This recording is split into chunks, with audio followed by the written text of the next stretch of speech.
What's that? In the sky. It's a bird. A plane. No, it's a UFO, bro. Holy shit, bro. What the fuck?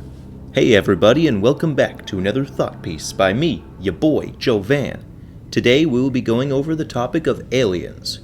Whether you mean people from another country, an unusual sensation, or intelligent extraterrestrial hominin-like organisms that evolved independently from us yet harbor many similar traits like language, limbs, and social tendencies, they all fall under the same name.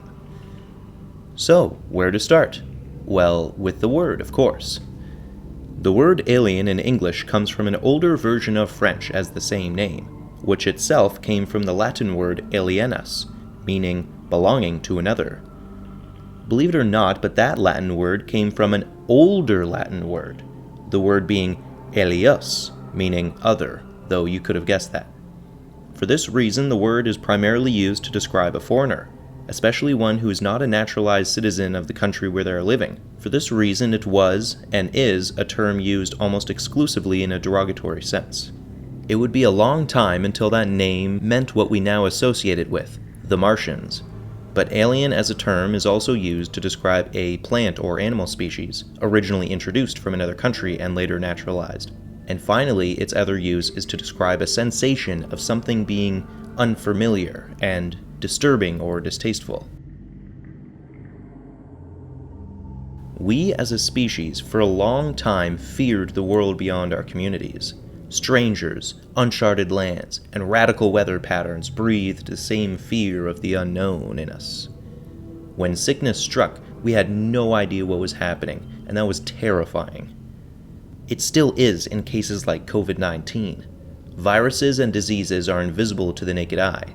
They attack us in ways that make us feel alien in our own bodies. This feeling of unknowing is the extenuation of dread. We don't know what's happening, but it's something bad and it's coming for us. Pivoting from the invisible, there are certain weather patterns that make clouds look very strange. One such case is the cloud pattern known as lenticular clouds. They are discus clouds that look unlike any normal cloud formation. They almost look like solid objects hovering in the air. Many religious paintings depict sacred objects in the atmosphere. Some are gold, others are silhouettes, but you can begin to see what would later be the hallmark shape we know as UFOs, though when people say that they don't mean unidentified flying objects, they mean alien saucers. The earliest known instances of the word Martian, used as a noun instead of an adjective, were printed in late 1877. They appeared nearly simultaneous in England and the United States, in magazine articles detailing Asaph Hall's discovery of the moons of Mars in August of that year. The next event to inspire the use of the noun Martian in print was the International Exposition of Electricity, which was hosted in Paris in the year 1881. During the 4 months of the exhibition, many people visited to witness such technological marvels as the incandescent light bulb and the telephone. One visitor came away wondering what kind of world such innovations might engender in the next 200 years. They assembled some speculations in an essay titled The Year of Grace 2081, which enjoyed wide circulation. The Martians enter the story late in the narrative. During a rest from international conflict on Earth, humans begin telecommunicating with Martians. This is where the fiction fun began. W.S. Lach Sayerma's novel Achiel, or A Voyage to Other Worlds, written in 1883, was previously reputed to be the first published work to apply the word Martian as a noun. The usage is incidental.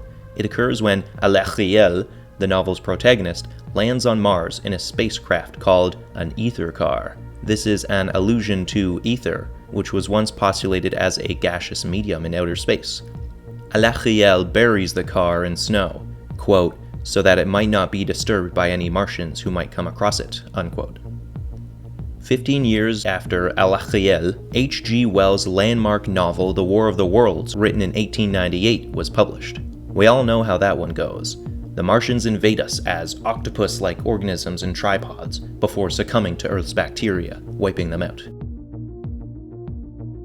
So now let's jump into the modern mysteries of aliens popularized from Nevada in the 1950s.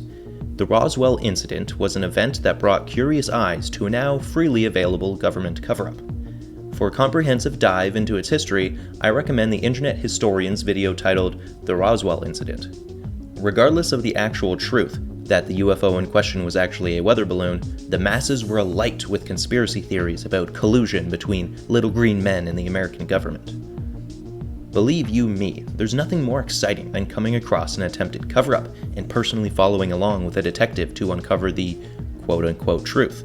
But a lesson we must all understand is that the truth is almost whatever the most boring option is.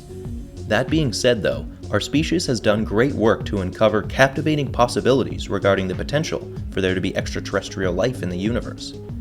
One possibility comes in the form of a mathematical equation called the Drake equation. The Drake equation goes as such: n equals r star dot fp dot ne dot fl dot fi dot fc dot l. N equals number of civilizations with which humans could communicate. R star equals mean rate of star formation. Fp equals fraction of stars that have planets. Ne equals mean number of planets that could support life per star with planets. Fl equals fraction of life-supporting planets that develop life. Fi equals fraction of planets with life where life develops intelligence. Fc equals fraction of intelligent civilizations that develop communication. And finally, L equals mean length of time that civilizations can't communicate. Created in 1961 by Frank Drake, the Drake equation helps us formulate the probability of there being intelligent life through all the factors that go into how we know life comes about. With that in mind, we need not look so far as other star systems to find extraterrestrials. If we're only looking for life itself and not communicative, intelligent life, as recently as 2019, Russian astronauts aboard the ISS found microscopic bacteria on the space station solar panels. There are many ways that bacteria could have gotten there, like strong upcurrents of wind somehow propelling them out of the atmosphere, or from expelled ice crystals of any moon or other planet in our solar system, or most excitedly from interstellar celestial bodies harboring ice. The main ingredient for life on Earth is water, so our only assumption for life elsewhere is the same thing, even if it's frozen.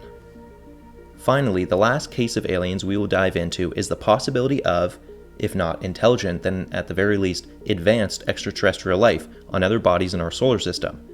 I just previously alluded to bacteria being ejected from moons, and the strongest candidates for this kind of habitability are currently icy satellites such as the moons of Jupiter and Saturn, Europa and Enceladus, respectively. Although, if life exists in either planet, it would probably be confined to subsurface habitats. Either way, it's our closest bet currently to finding truly alien organisms. And so that concludes this thought piece. I hope you guys enjoyed my little dive into the subject of aliens. I had a lot of fun researching it, but want to stress that you do your own research. There's tons of stuff I left out to be explored in this field, so Google away if you're curious. And as always, thank you for giving me your time. I truly appreciate it. I wish you nothing but love in your life, and ask you to remember to keep on thinking. Ciao for now.